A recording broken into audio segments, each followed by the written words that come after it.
Итак, ассаламу алейкум. Теперь поговорим о легитимности нашей власти.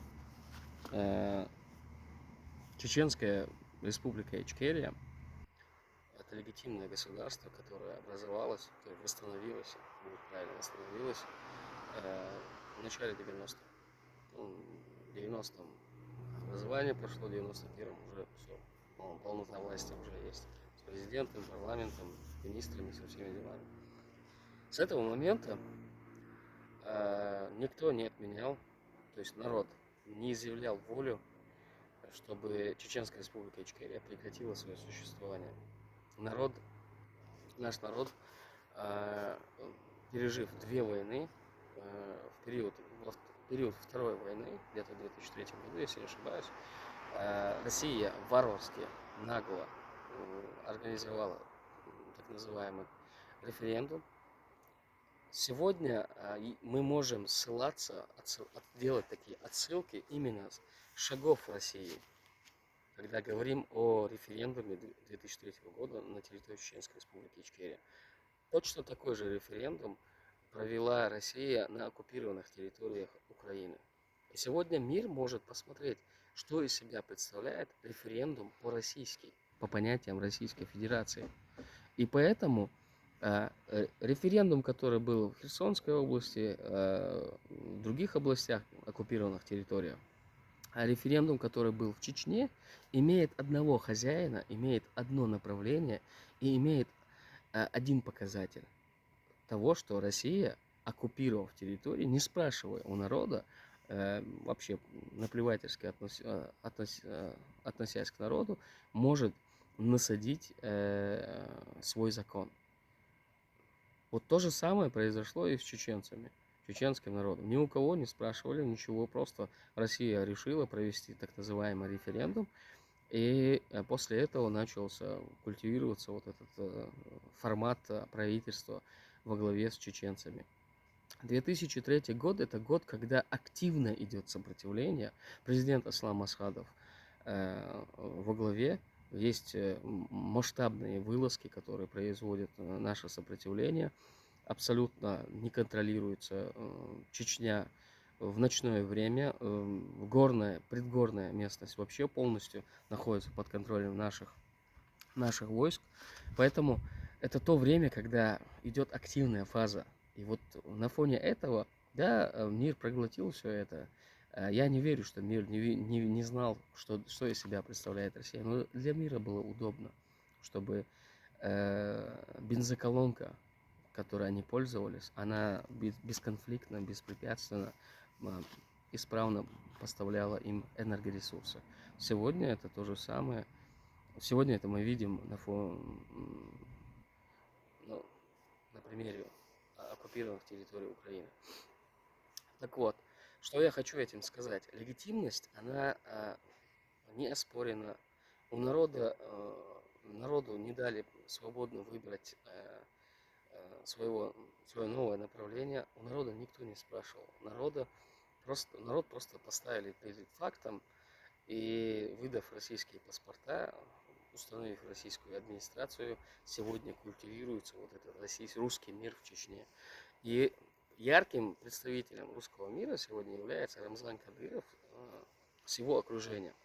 И вот сегодня они нам, чеченцам, которые находятся за пределами Чечни, за пределами России, вне зоны вне зоны физической досягаемости, пытаются влить в уши, что она и есть легитимная власть.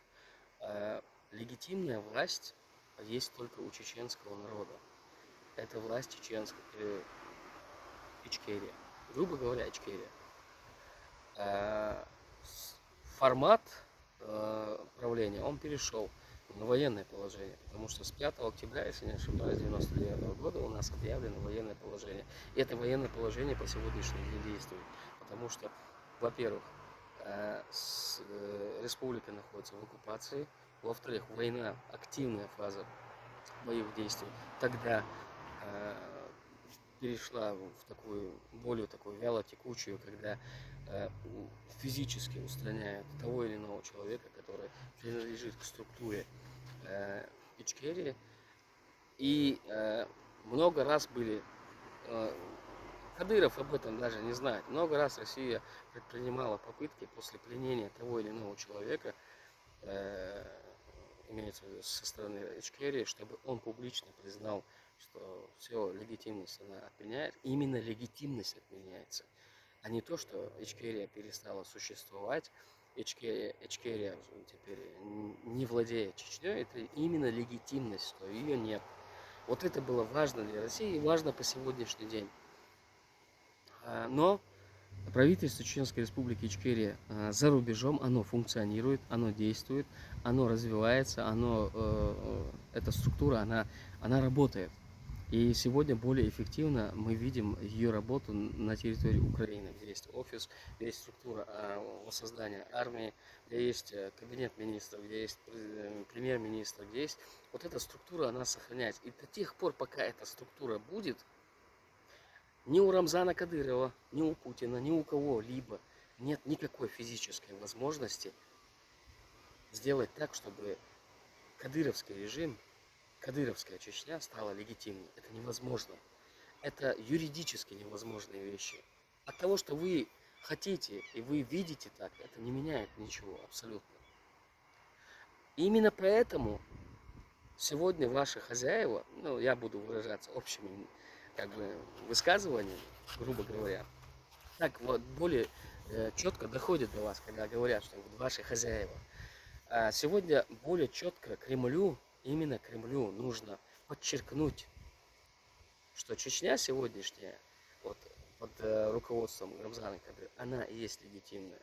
Но по факту предъявить у них ничего нет, потому что нету двухсторонних договоров, нету официально сложенных полномочий, нет всенародно проведенного референдума, ничего этого нет, который признает сегодняшний мир. Сегодня мир это все, даже если они предъявят вот этот референдум 2003 года, его мир не признает, потому что наше руководство, правительство Чеченской Республики Ичкерия, в легкую это оспорит, потому что сегодня у нас есть предъявить примеры, показать примеры на примере оккупированных территорий Украины, как они все это сделали, как раздавали паспорта, как в спешном порядке провели так называемый референдум и включили в состав России оккупированные территории Украины. Мы это можем в международном суде доказать. Более того, сегодня ваш представитель, ваш президент Путин, он является преследуемым мировым уголовным судом человеком. Поэтому у нас все карты у нас. И я понимаю, что вы хотите сделать. Вы хотите сделать так, чтобы чеченский народ в конечном итоге, пройдя вот этот сложный путь, остался на стороне Кадырова. Если оставить вот эти убийства, унижения и все прочее, то отстроенный город, вот этот вкладывание в карманы некоторых продажных людей денег, возможно, дав им какую-то возможность, это не конечная цель чеченского народа. Конечная цель чеченского народа – это избавиться именно от вас. Именно от вас избавиться. Потому что вы являетесь самой негативной стороной чеченского, вообще всего понятия Нохчалла. Все плохое, все негативное, все беспонтовое и бесполезное является вашим лицом. Вот это и есть ваше лицо. Весь беспредел – ваше лицо. Убийство по беспределу – ваше лицо. Унижение – ваше лицо. Бесчестие, развратные действия – ваше лицо. Это все ваше. Придя на крови чеченского народа,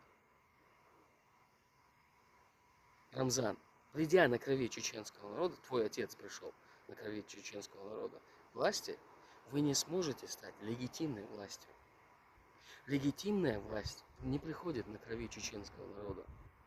Легитимная власть приходит посредством всенародной избранности, где народ выбирает из нескольких кандидатов из нескольких партий выбирает одну партию, которая будет вести народ, будет вести государственную политику. А на этом фоне у вас вообще никаких шансов нет. И вы знаете это. Вы знаете, что у вас нет никаких шансов, абсолютно никаких шансов на таких выборах даже рядом стоять. Потому что первое, что сделает чеченский народ, как только освободится от российского ига, это будет преследовать вас, будет вызывать к суду, будут судебные разбирательства, и будет такая, я надеюсь, она не будет иметь такой массовый характер, всенародная месть. Но это именно то, что сделает чеченский народ с вами. Вас не, о признании вас легитимной власти вообще речи не идет абсолютно.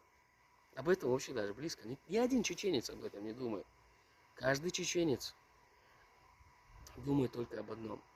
Когда речь заходит о структуре Кадырова, обо всем этом, только об одном. Как только вы свалитесь, как только российская власть уйдет, как только 150-тысячная группировка российских войск уйдет с территории Чечни, как они будут расправляться с вами? Я понимаю, у Рамзана сегодня земля под ногами потерялась от количества лизоблюдов, которые его окружают. Это можно понять. Каждый диктатор на определенном отрезке времени теряет землю под ногами и чувствует себя, аузбиля, богом на этой территории. Каждый диктатор, каждый, ни один, нет такого исключения. Каждый из них. И ты, конечно, дошел до этого уровня, однозначно. И теперь ты считаешь, что все, что ты сделал, все преступления, вся кровь чеченского народа, которая пролита именно тобой, и под твоим флагом, она должна быть прощена. Валлахи, это неправда. Ни один чеченец тебе не простит свою кровь. Ни один. Ни тебе, ни тому, кто представляет понятие 95-е. Поэтому легитимная власть, хотите вы или нет, является правительство Чеченской Республики Ичкерия. Сегодня премьер-министр, хотите вы этого или нет, хороший он, плохой он, абсолютно не имеет значения. Он сегодня является на этом посту, его поставили на этот пост, его поставил высший орган власти Чеченской Республики Ичкерия. И пока этот орган власти, наделенный властью именно чеченского народа, признает, что этот человек должен оставаться на этой должности, он будет на этой должности, он будет проводить свою работу. Нравится вам это или нет, предатели чеченского народа. Сейчас это обращение, то, что я говорю, это не обращение к чеченскому народу. Это обращение к вам, предатели, которые пытаетесь узакониться на нашей земле. Этому не бывать. У вас есть миллиарды. И что вы можете с этими миллиардами? Ничего абсолютно. Абсолютно ничего. Потому что это всего лишь бумажки. Волю чеченского народа вам не сломить. Вы ответите не только за преступления, которые были совершены против чеченского народа во время двух российско-чеченских войн. Вы будете отвечать также за преступления, которые вы совершаете сегодня, отправляя чеченцев на убой, на войну, которая чеченскому народу абсолютно не нужна, абсолютно чуждая, навязанная чеченскому народу война. За это преступление тоже будете отвечать, иншаллах.